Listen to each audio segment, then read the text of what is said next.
Indie games, we love them for the unique experiences that they provide, the risks that they take that AAA games never seem to want to anymore, and sometimes just because they're something totally different and out of left field. So today I thought it would be fun to list 10 of the most bizarre, crazy, insane indie games that we've encountered. Some of these will be my personal choices, and others will be from the staff. So strap on in, because things are about to get a little weird. But you know what's weird? If you haven't checked out our Patreon yet, patreon.com/idreamofindiegames, you can gain Discord access to the greatest indie gaming community, early ad-free shows, shoutouts at the end of every video we produce, and yes, even free games depending which tier you select. Your new indie gaming community is waiting for you. Also be sure to support Gamer Ghoulfriend every Thursday at 8 p.m. Eastern over at twitch.tv/idreamofindiegames, where she's playing one of the many games that we feature here on the channel. As for your question for this video, we want to know, what's the most bizarre indie game you've ever played? We will pin the winner. Alright then, our first selection comes from Gamer Ghoulfriend. She showed me this game on itch.io, but it looks like there are plans to also bring it to Steam. It has a coming soon label, which is very cryptic, kind of like the look of the game. But it's called the Kiddo, a point-and-click adventure with a really amazing looking art style. Seriously, look at this game in motion. Everything is just kind of moving and bouncing. The animations really look top-notch, especially for a smaller indie. You'll play as Kiddo, who has been completely removed from society and is trying to reintegrate himself into it, or at least figure out what his life is all about. I find the premise fairly relatable. You know, we all go through these moments in life where we don't want to see anyone, we don't want to talk to anyone, we just feel down and depressed. Who doesn't get depressed every now and then?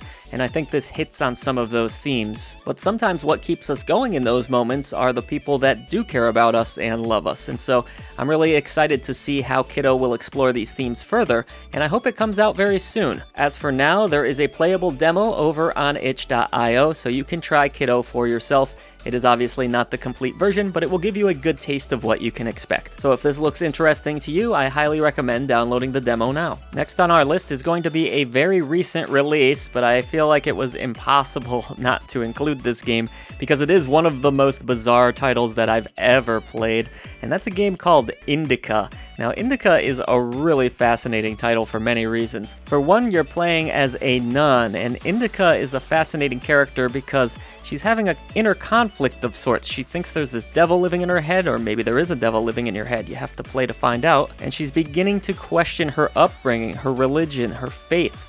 It really hits on some heavy themes. This is a bleak, dark game. There is a bit of a sense of humor to it, but still, I caution you here if you are sensitive to subject matter that is very heavy. But INDIKA isn't just narratively driven, it actually has a lot of puzzles, and I personally thought they were very well executed. Clever, but not brain-busting, not to the point of frustration too often. If you want to learn more about INDIKA, we do have a full review of the game here on the channel, so I would recommend checking that out.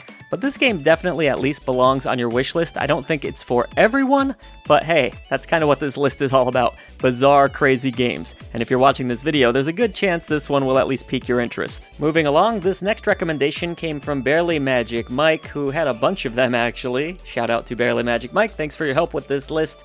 Who's Lila is the game that he wanted me to mention, a psychological horror game from a Russian developer. You'll play as young William in this game, who apparently has a hard time with emotions, trying to express himself, trying to really show his feelings. So you DS users out there, maybe you're used to having two screens, but this game actually has this very strange setup where the screen is kind of split down the middle and your gameplay is on the left side, and then a big picture of your face is going to be on the right side. So my understanding is that you need to manipulate the face on the right during certain moments in the story in order to kind of match the mood. The game also features a good variety of other puzzles for you to solve, making this an extremely unique indie and definitely fits the bill for being bizarre. So if there's a game on this list that you've played, I'm gonna venture that it might be this one, Donut County, that's right. And I know playing as a whole doesn't really sound all that thrilling, but I assure you,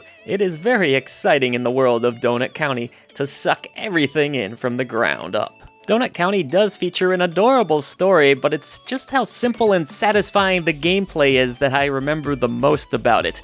It's just a matter of sucking things up, and yet I was not able to put this game down. I just wish there was more of it. You'll try to fit everything into that hole, from buildings to telescopes. And the ways that you can interact with the environments really helps to keep it fresh throughout its short playtime. So if you're looking for a laid-back puzzle experience that will have you laughing your head off, I highly advise checking out Donut County. It's available on pretty much every major platform, and usually goes on sale quite often. Now time for a point-and-click adventure like no other. This is a game that was reviewed way back in the early days of I Dream of Indie Games.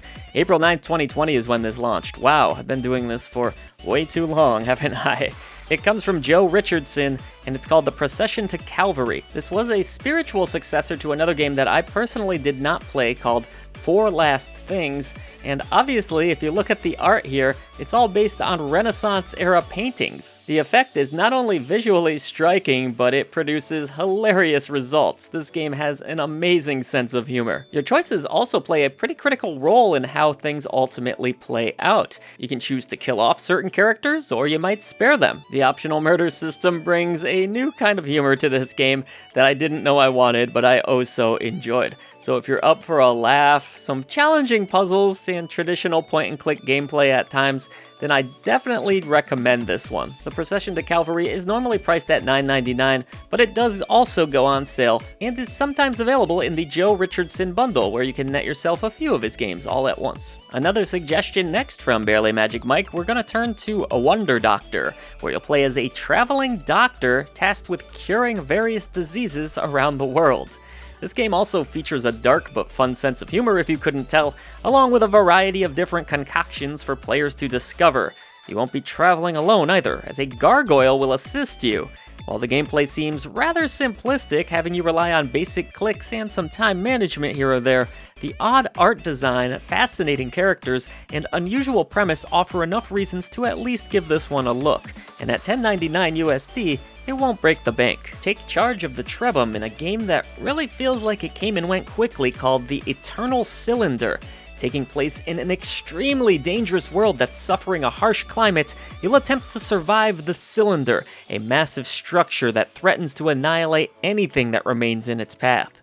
The world is strangely beautiful and massive in scope, broken up into various biomes for players to explore.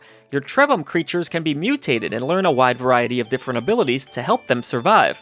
But it's not just the Cylinder you're going to need to be concerned with, as servants can also attack at any given moment. If it wasn't obvious, the Eternal Cylinder is a game like no other, but its unique gameplay elements and jaw-dropping visuals make it worthy of this list, and definitely at least worth a wish list. It is normally priced at $24.99. Alright, how about a Metroidvania game with a sense of humor to lighten the mood a bit? That's what you'll get with SuperEpic, The Entertainment Wars. Play as Tantan the Raccoon, who partners up with a llama, yes, a llama, to take down a massive corporation that's brainwashing gamers and taking advantage of them with predatory tactics such as microtransactions. This one cuts deep, doesn't it? You'll bash through pigs in a story that's honestly not great, but does have some decent dialogue here or there. The game also looks fantastic, utilizing a 16-bit style, and the combat's deeper than it might appear on the surface, with some fun combos and such. It's fairly engaging. There's a decent leveling system too, and even some rage attacks that can be learned. Sure, it's a Metroidvania at the end of the day, but some clever ideas, fun exploration, and a wacky premise make it worth a look and help SuperEpic to stand out a bit in a crowded genre. This next recommendation comes from Ophidian Mind, not a game that I've played myself, but he was all about it, and he knows a lot about the strange and the weird things in the gaming scene. So, Myth Steam Edition. This is a visual novel game that has a lot of themes around shadow and light. It also seems to involve possession, which again, doesn't surprise me with Ophidian Mind. He did warn me, however, that the story gets very complex, so this is for you hardcore Japanese visual novel fans out there for sure. There are many layers that are going to need to be dissected. The game also takes many of its themes from Norse mythology and has many different story arcs to follow. So if you're looking for a visual novel that will challenge your brain, look no further. Now let's look into our crystal ball to see what's next. Ah yes, another I Dream of Indie classic. It's Divination, a truly bizarre indie game that released back in 2019. Describing divination is no easy task, but it could be compared to a visual novel, I guess. In this title, you control a pair of robot hands that are able to look into the future. You receive various guests that select between runes, and you'll answer their questions to help them understand what awaits them in life. The setting itself is quite fascinating, a mix of robots and humans, and you can ask your clients a small handful of questions before you eventually bring finality to the session. Divination is extremely short each playthrough, however it does feature multiple outcomes, making it worth going through multiple times. This fascinating product is well worth its small asking price of $1.99. So what have we learned today? Well, the indie scene is vast, full of all sorts of unique experiences. Many of them are not mainstream, but all of them are worth a look.